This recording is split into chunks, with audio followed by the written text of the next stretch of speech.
Hi guys, Jurassic Junkie here, and I hate this thing. Welcome to the Friday Night Rant.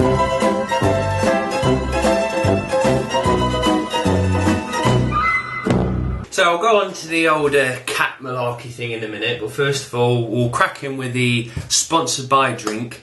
I've got to get it out of the way, not because I'm excited, because it's terrible. I've said in previous videos I'm starting to buy that many, well, I've brought that many drinks now at the local shop. There isn't many more for me to buy. And I went there today and there isn't anything else to buy that I've already got, apart from the dirty things. So this week we are sponsored by Diamond White Cider.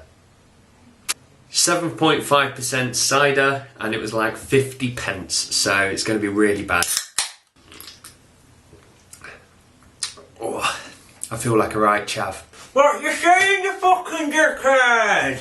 Went down fucking Matalan and got some tinnies for 50p, and I'm gonna be fucking buzzing off my tits. You fucking dickhead! Yeah, so sorry about that. For most of the people who are in America haven't got a clue what a chav is, but either Google the word or just accept that is what they look like.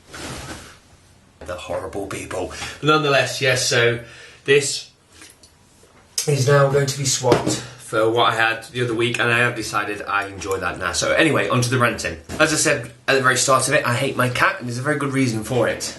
People always say cats are like clever animals, dogs are stupid. Get a cat because it's clever. That's so wrong. Let me just show you here, look.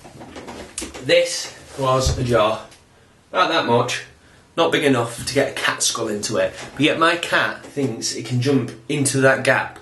And I was watching her about to do it, and I thought either she's going to trap her head or she's going to bounce backwards and hurt herself, and either way is never a good result. So as she jumped into it, I grabbed the cat to try and stop her falling over, and as I grabbed her, she decided to just go like that, across the units.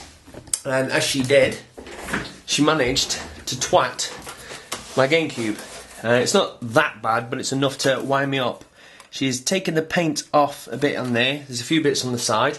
It went with the right thud. I haven't tested it yet, so it might be broken.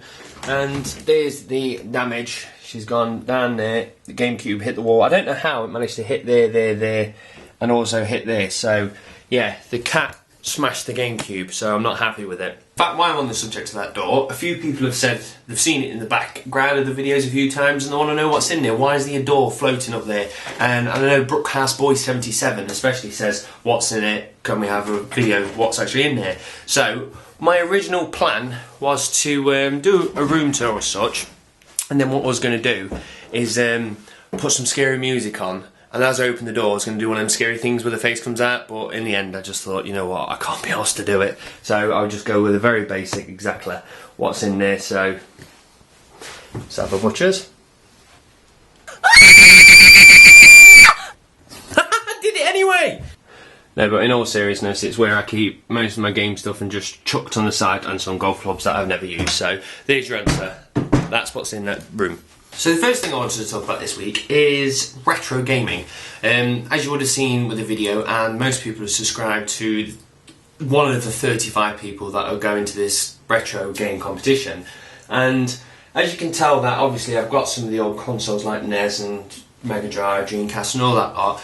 And I played the Dreamcast because obviously it's an awesome console and them games are really good.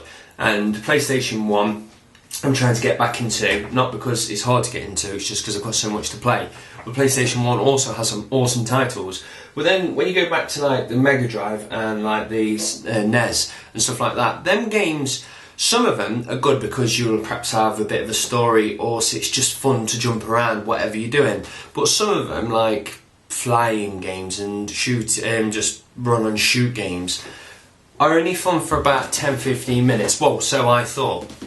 And because I've been challenged to actually play this to try and get a high score, it's kind of made me look at retro game a bit different, because some games I put in and I enjoy straight away and I play, whereas some of them I kind of look at it for 5 minutes and just give it 5 minutes time to say, yeah, I played that, and then I play no more of it because I find it boring. But now I've learned that if you play a game for the score, it completely changes it, because you then start to learn the game. You don't just quickly go on and chuck it off. You actually learn every trick of the trade, And when you start doing that, the game becomes yours and you get put into that game a bit more. And I'm now appreciating older games more because I know I'm going to go through some of them games that I just kind of just chucks aside and go, yeah, I'll play that, but I never would.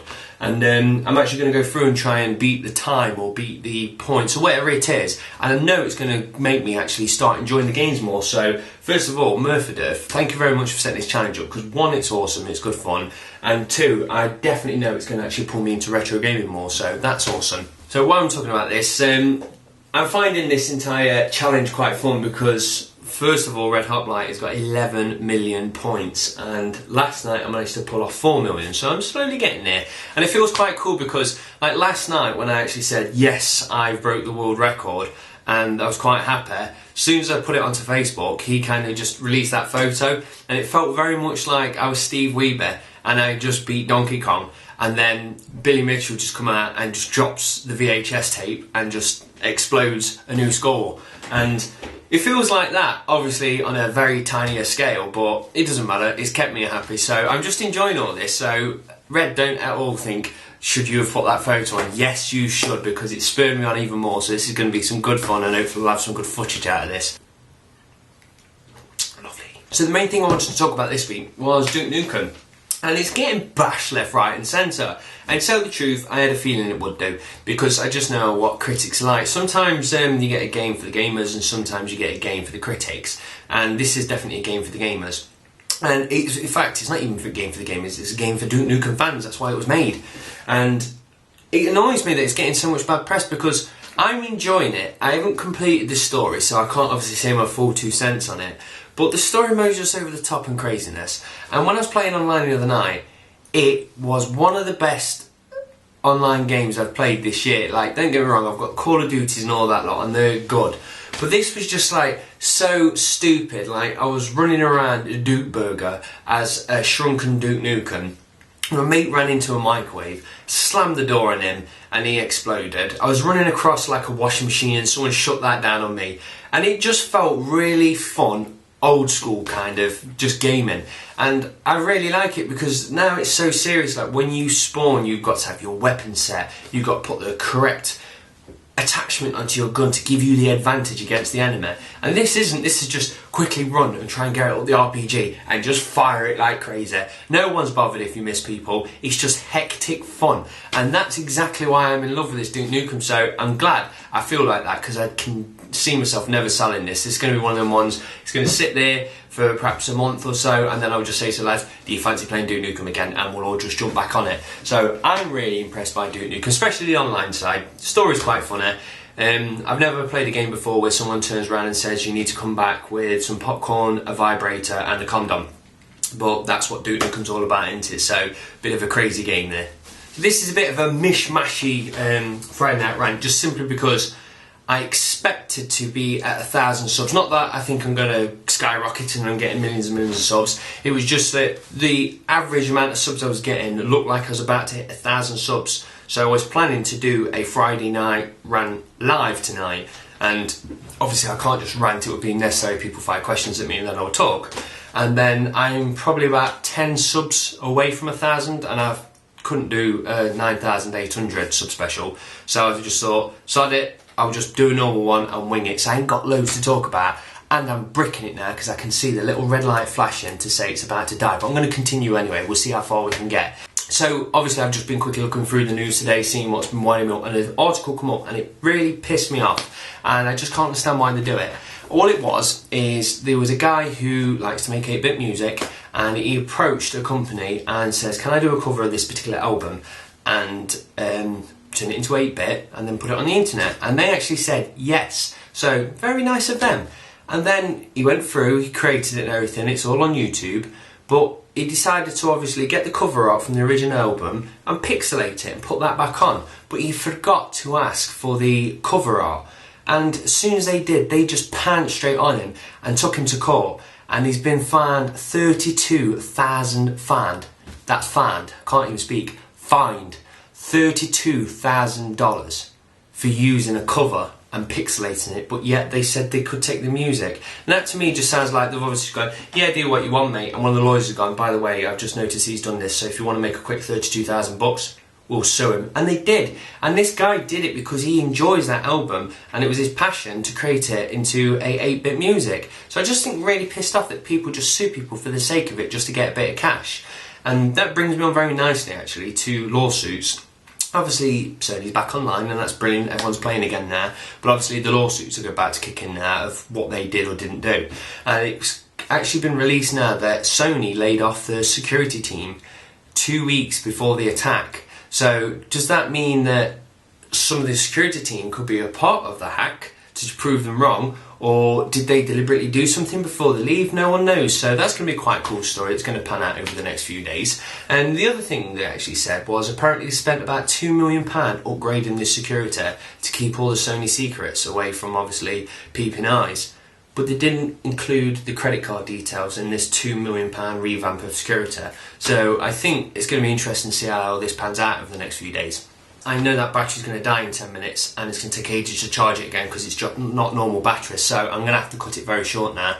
So all I want to say is I am coming up to 1,000 subs and I am completely overwhelmed by it. And the thing is, like, originally when I was doing videos I just did it for a little bit of fun and put it on the side, and now I really enjoy it. Like, the comments that I get just make the difference. Like, now I'll be sat at work and comments are coming in and I'm like, oh, that's brilliant, well, he said that, and I'm remembering that and googling what he just said and then coming back and creating videos, and I absolutely love it now. So, and if it wasn't for the feedback that I get from people, I'll probably still just be doing like a review there and a review there, not putting the time and effort into these videos.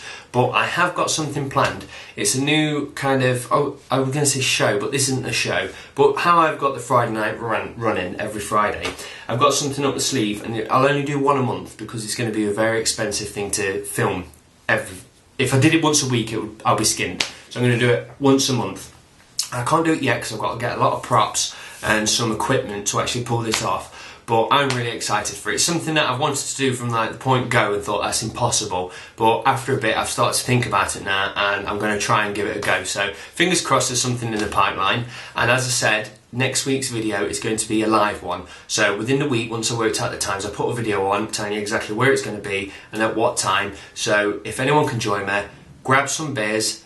I'm going to grab some beers and I'm going to just sit on live chat for about 3 hours, fire your questions in, and I'll just talk to you, you talk to me, and we'll all have a bloody good drink. Because there's a tiny bit of battery left, I'll sneak in a question of the week, and that is, when I do the live version of the Friday Night Rant, is there anything in particular that you want me to do? Because I was thinking of getting a few boxes with some numbers on it, picking people at random, and they have to pick a box, and under it will be prizes. More than likely they'll all be booby prizes because I can't afford to put real prizes in there, but that all depends on what obviously my funds are going to be like this week. But if you've got any suggestions, any ideas, get them in there and I can prepare for it ready for next Friday. So thank you very much for watching, guys. Cheers. Got his fucking out from Matalan.